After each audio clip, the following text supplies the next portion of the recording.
At 31 years old, I had 32 days before I was homeless. What my uncle said next changed everything. I entered this world with nothing. I watched my mother choose between rent and groceries while pretending everything was fine. I grew up seeing her work 4 exhausting jobs and still fall short. My closet was filled with other people's old clothes. Dinner was the same cheap meal, night after night. None of that was my decision. I didn't select my birthplace. I didn't design my childhood. But here is the truth that either burns or frees me. If I leave this world as poor as I entered it, that will be on me. This is the story of how I almost let my starting line become my finish line.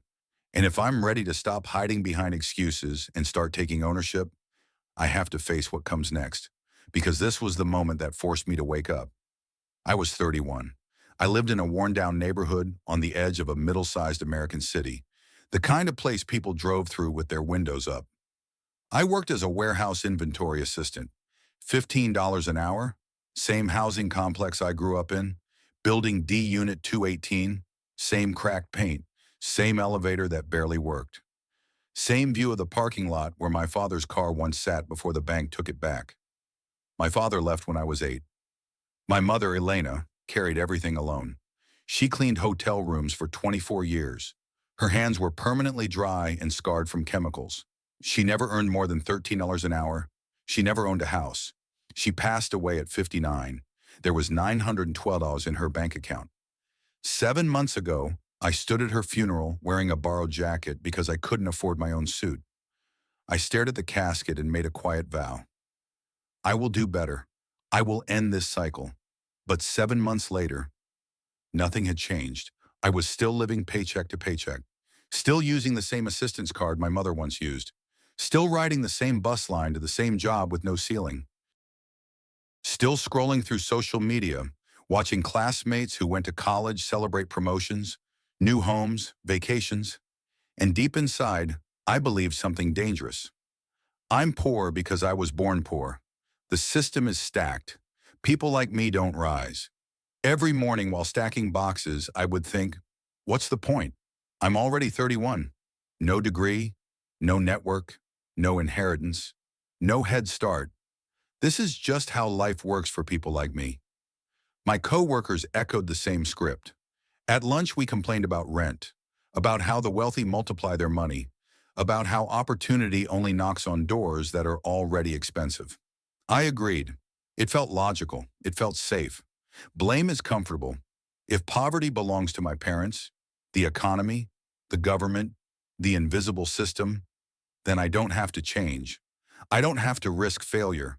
I can stay still and call it realism. I had stayed comfortable for 31 years, but comfort cracked in November. A freezing Tuesday. An eviction notice sat in my hands. 3 months behind on rent. The landlord had waited long enough. I had 32 days to come up with $2,650 or leave. I sat on my worn couch staring at the paper, my chest tight. Where would I go? Back to sleeping on someone's floor like I did at 21? Live in my car? I didn't even own a car. That night, pride dissolved. I called my uncle, Michael, my mother's older brother. He left the neighborhood 27 years ago and never returned. He built a small construction company from scratch. The family barely saw him. Some said he thought he was better than us. I swallowed my pride. I asked for a loan. Just $2,650. I promised to repay him. Silence. Long. Heavy. Then his voice. Calm. Firm. I'm not giving you the money. Heat rose in my chest. So now that you're successful, you can't help your own family? I'm not rich, he said. I'm stable, because I made different choices. And giving you money won't save you. It will delay what you refuse to face. What's that supposed to mean? It means you're 31 years old, living the exact life your mother lived, the exact life your grandmother lived. You're following a script that's been passed down for 3 generations. And you're angry because I won't finance the next chapter. My jaw tightened. I didn't choose to be born poor. No, he replied, you didn't. And that part isn't your fault. But choosing to stay there is. The words hit hard. He continued, I grew up in that same building, same hallway, same secondhand clothes, Same food stamps. I watched our mother work herself into the ground, but I made one decision. I decided my starting point would not be my final destination. It's easy for you to say that now, I snapped. It wasn't easy, he answered quietly. It was necessary. His voice trembled. I worked 2 jobs, he said, and I could hear the weight of those years in his throat. And I went to community college at night for 5 years. He told me he survived on instant noodles. He walked nearly 3 miles just to avoid paying for the bus. He didn't attend parties, didn't date, didn't relax. For 6 years, his life was work and study. The family called him obsessed, said he was chasing fantasies, said he was wasting his time. He ignored them. Because I understood something they didn't, he said. What? I whispered. That poverty is not a life sentence. He paused. It's a starting position. And where you finish depends entirely on the decisions you make every single day after that. I couldn't speak. The phone pressed against my ear, tears sliding down my face. Then he said something that shifted everything. I'm not giving you money, a breath, but I'll give you something better. Silence. A chance. Be at my office Saturday morning at 8 a.m. If you show up, I'll show you exactly how I moved from where you are to where I stand now. If you don't show up, another pause, don't ever call me asking for help again. This is your decision. Your mother made hers. Now you make yours. The line went dead. I sat in the darkness, eviction notice in one hand, phone in the other. And for the first time in my life, I understood something brutal. No one was coming. Not the government, not relatives, not luck, not some miracle. If my life was going to change, I had to change it. And that realization terrified me because it stripped away every excuse I had ever used. Saturday, 7:58 a.m. I stood outside his construction office, hands buried in my pockets, breath visible in the freezing air. Part of me wanted to walk away, to protect my pride, to return to what was familiar. But something stronger held me there. This was the crossroads. I knocked. He opened the door holding a cup of coffee. There was surprise in his eyes and approval. You showed up. I did. We sat across from each other in a small plain office. He stood up, grabbed a marker, and turned to a whiteboard. He drew 2 long arrows pointing in opposite directions. Every person born into poverty, he said, arrives at this exact intersection. He tapped the board. These arrows represent 2 choices. Above the first arrow, he wrote one word, blame. Above the second arrow, he wrote, build. Path 1 is blame. He faced me. This is where most people stay their entire lives. They say I'm broke because my parents were broke. I never had opportunity. The system is stacked against me. Rich people had advantages. I'll never get ahead. He looked directly at me. Some of those statements may contain truth, but they all share one dangerous outcome. They turn you into a victim. And victims don't create wealth. They wait. They hope. They complain. They expect rescue. No one rescues them. I shifted in my seat. I had said every one of those sentences. Then he tapped the second arrow. Path 2 is build. This is the road I chose. It's harder, much harder, because it requires you to accept something uncomfortable. You are completely responsible for your future, even though you were not responsible for your past. He wrote 3 lines beneath it. Principle 1. Your birth is your starting point, not your limit. He turned to me. Being born with nothing means you begin behind others. It's unfair. Life often is. The real question isn't whether it's fair. The real question is what you will do next. He paused. Then wrote, Principle 2. Wealth is created through 3 currencies. He drew 3 circles on the board and looked at me like my life depended on understanding what he was about to say. He turned back to the board. Currency 1, time. He underlined it. People who stay broke trade hours for dollars. Clock in, clock out. Rich people buy other people's time. And the middle class? They invest time into skills that raise their value. He looked at me. For 5 years, I didn't spend my nights drinking or watching television. I invested them. I traded entertainment for education. Then he wrote the second word, Currency 2, decisions. Every single day, he said, tapping the board, you're casting votes for your future. Lottery tickets. Poor vote. Learning a high-income skill online for free. Wealth vote. Complaining at lunch. Poor vote. Reading business books on the bus. Wealth vote. He didn't smile. Tiny choices, repeated daily. That's what builds or destroys wealth. Then he circled the third word slowly. Currency 3, identity. He paused longer this time. This is the one that matters most. You cannot build wealth while still seeing yourself as a poor man trying to escape. You must see yourself as a wealthy man in training. My sister identified as a housekeeper her entire life. I identified as a business owner while I was still sweeping floors. Identity drives behavior, and behavior compounds. My thoughts were racing. So what do? I asked. I've got 32 days before eviction. He leaned forward. Here's what happens next. I'm offering you a job on my construction sites. Labor position, $19 an hour. 4 more than you make now. You'll work 6 a.m. to 3 p.m. 6 days a week. I did the math in my head. That's only about $760 more a month. He raised his hand. I'm not finished. From 4 p.m. to 9 p.m. 5 nights a week. You learn. Not television. Not scrolling. Learning. I don't care what skill you choose. Electrical systems. Plumbing. Estimating. Project management software. Sales. Pick something that increases your earning ceiling. And become obsessed. For how long? I asked. Minimum 2.5 years. He didn't blink.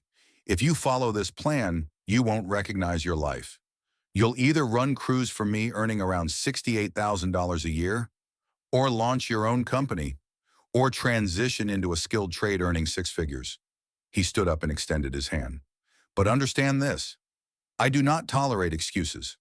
No, I'm tired. No, it's too hard. No, I don't feel motivated. You commit fully for 2.5 years. Or you go back to blaming and stay there permanently. What's your choice? I stared at his hand. This was it. The dividing line. The version of me that stayed small, or the version that stepped forward. I stood, and I shook his hand. I'm in. The first 3 months nearly crushed me. My alarm rang at 4:47 a.m. every morning. Construction work until 3 p.m. My muscles burned, my hands blistered, my back screamed. But instead of collapsing at home, I went to the public library. From 4 p.m. to 9 p.m., 5 nights a week. I studied project management systems, construction estimating, business operations, free courses, free tutorials, relentless focus. My old friends laughed. You're killing yourself for what? You're still living in the same place. Not for long, I said quietly. By month 7, I had saved $4,300, the first real savings of my life. I paid off my overdue rent, bought real work boots, ones without holes, and for the first time, I felt momentum, not hope. Momentum, my uncle noticed. You're progressing faster than anyone I've trained. Next month, you'll oversee a small team. By the end of year 1, I was managing 3-person crews. My pay rose to $26 an hour. I completed 7 professional certifications. I moved out of the housing project into a modest 1-bedroom apartment I could afford. But the biggest shift wasn't external, it was internal. I no longer saw myself as the kid from that building. I saw myself as a project manager in training. Same city, same background, different identity, and identity shapes action. 18 months in, I faced a test. My old warehouse called. They were understaffed. They offered me a supervisor role, $23 an hour, easier workload, more comfort, more familiarity. All I had to do was quit the grind. Old me would have accepted immediately, comfortable, predictable, safe. The old version of me would have said yes. The new version of me looked at the offer and declined. Thank you, I said calmly, but I'm building something bigger. 23 months into my transformation, my uncle called me into his office. I'm opening a second location, he said. I need someone to run full operations. Salary, $72,000 a year, plus profit share. 4 years earlier, my mother had never crossed 26,000 in her best year. 72,000 felt unreal. You interested? He asked. My heart pounded, but my voice stayed steady. I'm ready. 6 months into managing the new branch, revenue climbed 37%. I streamlined scheduling, reduced waste, trained a team of 9. By the end of my first full year, I earned $76,000. I saved $19,000 in an emergency fund, opened a Roth IRA. No one in my family had ever owned an investment account. But the most powerful moment wasn't financial, it was personal. One afternoon, I drove back to my old neighborhood to collect paperwork. I parked outside Building D, Unit 218, my old apartment. A young guy, maybe 20, sat on the steps, shoulders slumped, eyes empty. I recognized that look. I had worn it for years. You good? I asked. He shrugged. Just another day, he muttered. Born broke. Probably die broke. That's how it is for people like us. I sat beside him. 3 years ago, I sat on these same steps thinking that exact sentence. He glanced at me. I told him everything. The eviction notice, the ultimatum, the 2.5 years of discipline, the nights at the library, the identity shift. He stared at me. You really from here?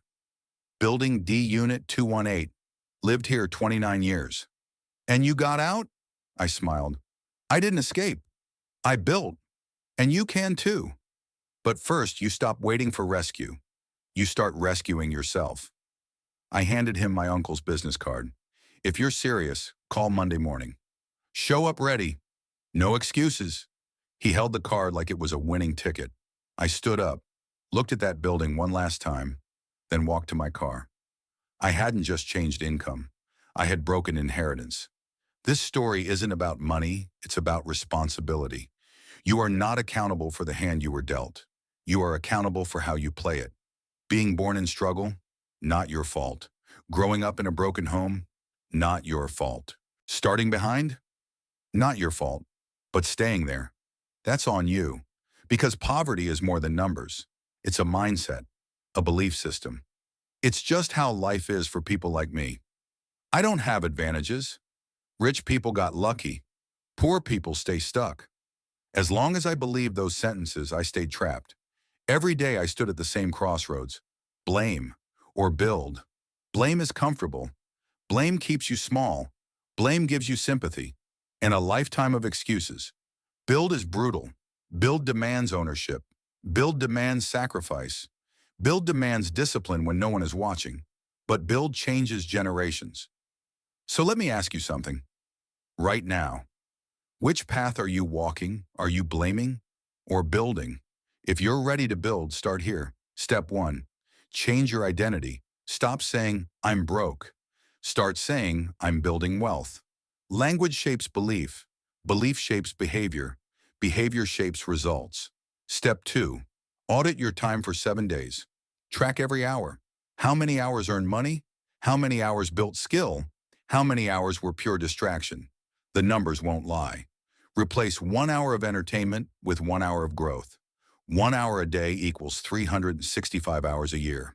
That's a new skill, a new income stream, a new trajectory. Step 3, choose one skill, not 10. 1, something that raises your earning ceiling. Sales, coding, electrical work, project management, design, plumbing. Master it over 12 to 24 months. Then leverage it. I can't promise millions. I can't promise ease.